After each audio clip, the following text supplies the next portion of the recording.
Express, paparating na ang isang basketball war na matagal nang hinihintay ng buong Asia. Sa isang banda, andiyan ang higanting pride ng Pilipinas na si Kai Sotto, ang 7'3" na simbolo ng pag-asa ng Gilas Pilipinas. Sa kabila naman, nakatayo ang Japan's NBA superstar na si Rui Hachimura, isang tunay na world-class scorer na may NBA playoff experience at reputasyon bilang pinakamapanganib na Asian forward ngayon. At syempre, hindi mawawala ang Chinese sensation na si Yang Hansen, ang batang halimaw na tinuturing ng marami bilang next dominant center of China. Pero ang tanong ng buong Asia ngayon, sino talaga ang tunay na hari? Si Rui ba, na subok na sa NBA at kayang bumuhat ng Japan kontra kahit anong bansa? O si Yang Hansen na unti-unting nagiging bagong mukha ng Chinese basketball dahil sa kanyang elite footwork, passing at natural size? O baka naman si Kai na kahit tumaan sa injury at matinding pressure, nananatiling pinakamaliking pag-asa ng Pilipinas para makabalik sa Asian basketball supremacy. Well, lalong umiinit ang usapan dahil papalapit ang major international tournaments at posibleng Asian Games showdown. Habang bumabalik si Kai mula sa ACL recovery, patuloy namang lumalakas ang stock ni Yang Hansen sa international scouts. Samantala si Rui Hachimura ay nananatiling pinaka-accomplished Asian basketball star sa buong kontinente dahil sa kanyang NBA career. Pero sa basketball, hindi sapat ang pangalan lang kapag nagsalpukan ang puso ng Pilipinas, disiplina ng Japan at laki ng China. Isang bansa lang ang may iwang nakatayo sa tuktok ng Asia. Kung pag-uusapan ang pure global accomplishment, walang duda na si Rui Hachimura ang kasalukuyang hari ng Asian basketball. Hindi biro ang maging solid NBA player sa panahon ngayon, habang karamihan ng Asian stars ay hirap makapasok sa NBA rotation. Si Rui ay naging legitimate contributor sa pinakamataas na liga sa mundo. Ang kanyang kombinasyon ng strength, mid-range scoring, perimeter attack at NBA experience ang dahilan kung bakit ibang level talaga siya kumpara sa karamihan ng Asian players. Kapag suot ni Rui ang Japan jersey, nag-iiba ang aura ng buong team, biglang nagiging fearless ang Japan dahil may scorer silang kayang lumusob kahit kontra sa world-class defenders. Sa FIBA setting, napakahirap pantayan ang isang player na may NBA caliber body at offensive IQ, kaya hindi nakapagtataka kung bakit maraming analyst ang naniniwalang si Rui pa rin ang pinakamalakas na Asian basketball player ngayon. Pero habang si Rui ang present king, may isang batang giant mula China ang tahimik na sumisilip sa trono, si Yang Hansen. Sa murang edad, ipinakita ni Yang ang kanyang skills na bihirang makita sa isang 7-footer. Hindi lang siya traditional center na taga-rebound at block. Marunong siya magpasa, may soft touch sa loob, may footwork at higit sa lahat, mataas ang basketball IQ. Kaya nga maraming Chinese fans ang naniniwalang siya ang magiging bagong mukha ng Chinese basketball matapos ang era ni Yao Ming at Yi Jianlian. At dito na pumapasok ang pinakamainit na debate para sa mga Pinoy. Nasaan na si Kai Sotto sa usapang ito? Well, sa totoo lang, si Kai ang pinaka-polarizing sa kanilang tatlo. May mga critics na nagsasabing kulang pa siya sa physicality at consistency.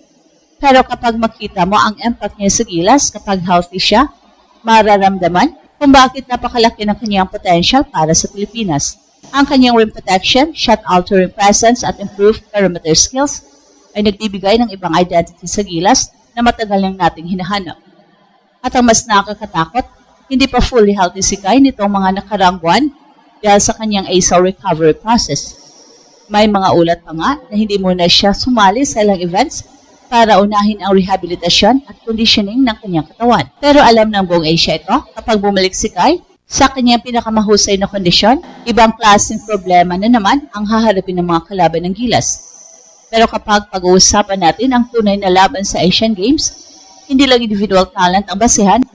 Ang tanong dito, sino ang player na kayang baguhin ang kapalaran ng kanyang bansa? At dito nagiging napaka-espesyal ng debate ni Kai Sotto, Rui Hachimura at Yang Hansen. Si Rui Hachimura kasi, kahit arguably pinakamalakas individually, may sistema na agad ang Japan na built around speed, spacing at outside shooting. Kapag sumali siya sa national team, Bigla sila nagkakaroon ng NBA level closer. Siya ang klase ng player na kayang sumira ng defensive game plan sa loob lang ng ilang minuto kapag umiinit si Rui. Kahit disciplined defenses ng Europe at Oceania, hirap pigilan siya. Pero may isang problema, hindi dominant big man ang identity ng Japan at dito pumapasok ang edge ni Nakai at Yang. Sa modern FIBA basketball, sobrang importante ng elite rim protection at anterior presence, kaya maraming scouts ang naniniwalang ang future ng Asian basketball ay posibleng bumalik ulit sa era ng dominant big man. Habang ang mundo ay puro small ball na, unti-unting bumabalik ang halaga ng skilled 7-footers. At isa sa pinakadelikadong prototype ngayon sa Asia ay si Yang Hansen. Sa China, tinitingnan siya bilang next evolution ng kanilang basketball program. Hindi siya simpleng matangkad lang, may passing vision siya na parang guard, marunong magbasa ng depensa at kayang mag-initiate ng offense mula high post. Sa murang edad, napapakita na siya ng maturity na bihirang makita sa Asian centers. Kaya nga, parami ang international observers na sumusubaybay sa kanyang development. Pero kahit gaano kaganda ang projection ni Yang Hansen, iba pa rin ang impact ng isang healthy Kai Sotto sa Gilas system. Kapag nasa loob si Kai, lumalaki agad ang depensa ng Gilas. Biglang nagiging alangan umatake ang mga guards ng kalaban dahil alam nilang may 7-3 shot blocker na nag-aantay sa loob.